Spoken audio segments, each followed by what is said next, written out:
Halo teman-teman, aku lanjutin lagi ya videonya, tadi potong.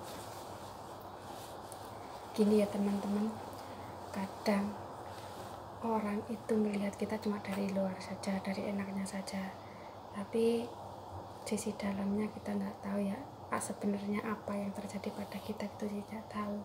Tak sambil dondong. Oh iya, aku mau cerita pengalamanku dulu waktu aku diuber-uber polis selama di Hongkong. Aku dulu waktu kerja di luar ya, kerja ilegal, aku kerja di bangunan itu bersama orang Indonesia, cuma saya sendiri, ada orang Pakistan sama orang Cina. Orang Cina pun kita nggak bisa, aku nggak bisa bahasa Cina kan, nggak bisa bahasa Mandarin, mereka pun nggak bisa pakai, ya ibaratnya kalau orang Indonesia dia nggak bisa ngomong, dia pakai bahasa isyarat. Nah itu dia orang laki-laki sama perempuan, suami istri, tapi mereka baik sama aku, baik. Terus kalau ngomong itu pakai bahasa isyarat, ibu kayak gitulah. Terus waktu itu aku cuma kerja bertiga, yang orang Cina yang nggak bisa ngomong pakai, yang ngomongnya pakai bahasa isyarat itu, sama orang Pakistannya kan namanya itu si Ali, aku masih ingat Ali. Terus sama aku cuma cewek doang di situ. Aku kerja di bangunan. Ali itu udah ikut majikanku yang aku kerjain itu lama banget, dia pekerja kesayangannya bosnya itu. Dia baik sama aku, baik.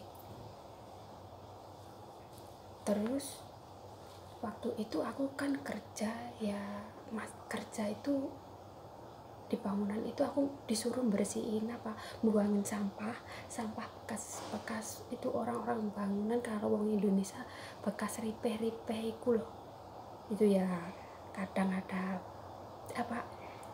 potongan ya, semen luluh kayak gitu loh.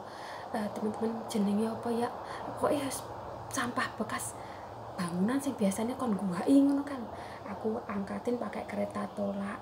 Di sebelah situ, sebelahnya ada rumahnya orang Cina kan. Dia bilang gini, aku dikasih masker.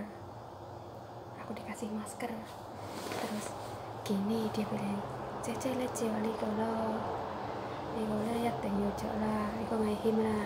Dia bilang gitu, kamu harus pakai ini, pakai masker itu karena ini bahaya tuh, soalnya banyak debu.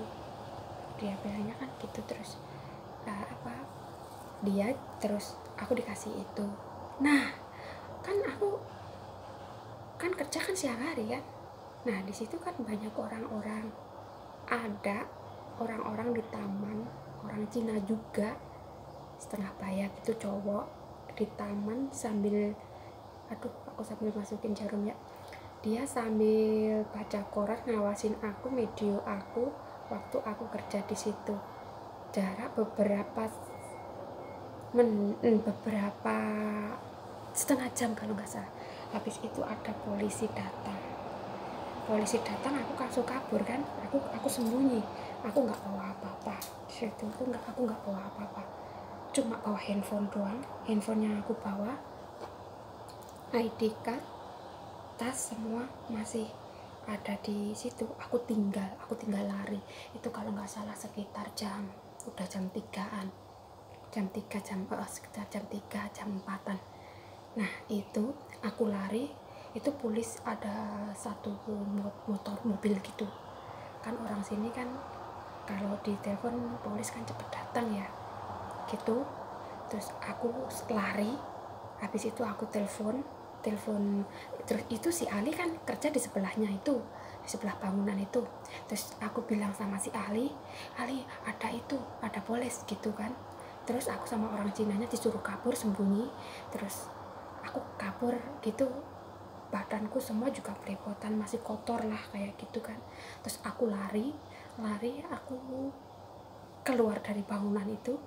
Aku langsung di bus stop itu aku duduk di situ, pura-pura aku mau naik bus. Terus Ali aku telepon Ali telepon bos aku suruh pulang. Terus aku bilang ke Ali itu tas aku sama dompet aku masih ada di dalam, di mana di situ aku ambilin. Tadi kamu tunggu di situ dulu, kamu balik lagi situ berani nggak berani, aku cuma pakai sandal jepit doang, sepatuku juga di situ. Terus habis itu aku barang-barangku diambilin, aku cuci pakai itu, aku ambil sebotol air, ada air aku di situ, aku buat lap-lap baju aku. Jadi aku pakai baju kotor, aku naik bis pulang. Terus bosku bilang suruh bilang ke Ali suruh Tati pulang aja. Oh iya. Terus Ali bilang ini tadi bos bilang kamu suruh pulang aja. Terus ini masih jam segini loh Ali, aku kan bilang gitu. Aku kan belum selesai kan, aku gitu kan. Ini belum waktunya buat selesai kerja, buat saukum, kan bilang gitu. Belum waktunya pulang. Nggak apa-apa, bos minta kamu pulang, ini bahaya soalnya ada polis, takutnya nanti kamu kena polis, malah nanti kamu kena polisi, di penjara lagi, malah susah bosnya. Oh iya, terima kasih, kalau gitu aku pulang. Habis itu besoknya itu aku masih berani kerja, padahal hatiku sudah mau copot jantungku tuh, takut banget. Takutnya apa, nanti kalau udah kena polis, aku masuk penjara, udah nggak bisa lagi kerja di Hong Kong, ya minim penjara berapa tahun gitu ya, sama denda $50.000 gitulah teman-teman.